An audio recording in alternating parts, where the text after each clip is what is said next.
నరహంతక చంద్రబాబు నాయుడు ముసలోడైతున్నా కానీ ఆయనకి ఇంకా తెలంగాణ ప్రజల హక్కులను హరించే ఆలోచన దుర్మార్గమైన పని ఇంకా మానుకోలేదు.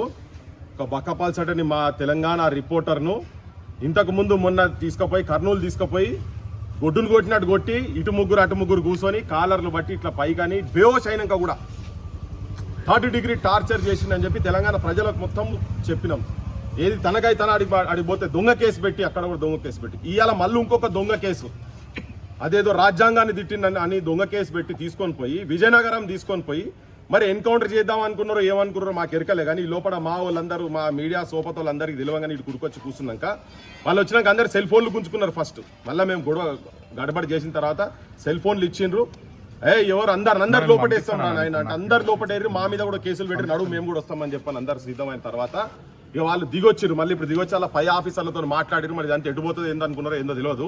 మేము కూడా చెప్పినాం తెలంగాణ ప్రజలకు, తెలంగాణకు వచ్చి నువ్వు ఇక్కడికి వచ్చి మా దగ్గరకు వచ్చి మా గుండె మీద కాళ్ళు పెట్టి మా వెంకన్న ఇడికెళ్ళి తీసుకుపోతే ఎట్లా తీసుకుపోతావు చూద్దామని చెప్పి ఇక్కడ చుట్టుపక్కల వాళ్ళు కూడా జనం కూడా మొత్తం ఆడలు మొగలు తయారవుతుంటే దానికి తలొగ్గి దానికి ఇప్పుడు ఒక నోటీస్ ఇచ్చి పోతున్నారు. కానీ ఒక విజ్ఞప్తి చేయదలుచుకున్నాం ఏంటంటే చంద్రబాబు నాయుడు నేను ఎందుకు నరహంతకుడు అన్నా అంటే 17 ముక్కలు చేసి నరికిండు బెల్లి లలితను.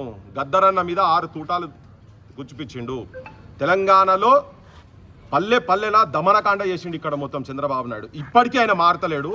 తెలంగాణ మీద ఏం కషో తెలియదు కానీ మీకేమైనా రాజకీయపరమైనటువంటి పంచాయతీలు ఉంటే మీరు చూసుకోరు. కానీ ఒక పత్రికా రిపోర్టర్ల మీద వాళ్ళకు నిజంగా ఏమైనా మాట్లాడేది ఉంటే నిజంగా వాళ్ళు కానూన్ ప్రకారంగా దోషులు అయ్యేటటువంటి సెక్షన్లు ఏమైనా ఉంటే పెట్టండి.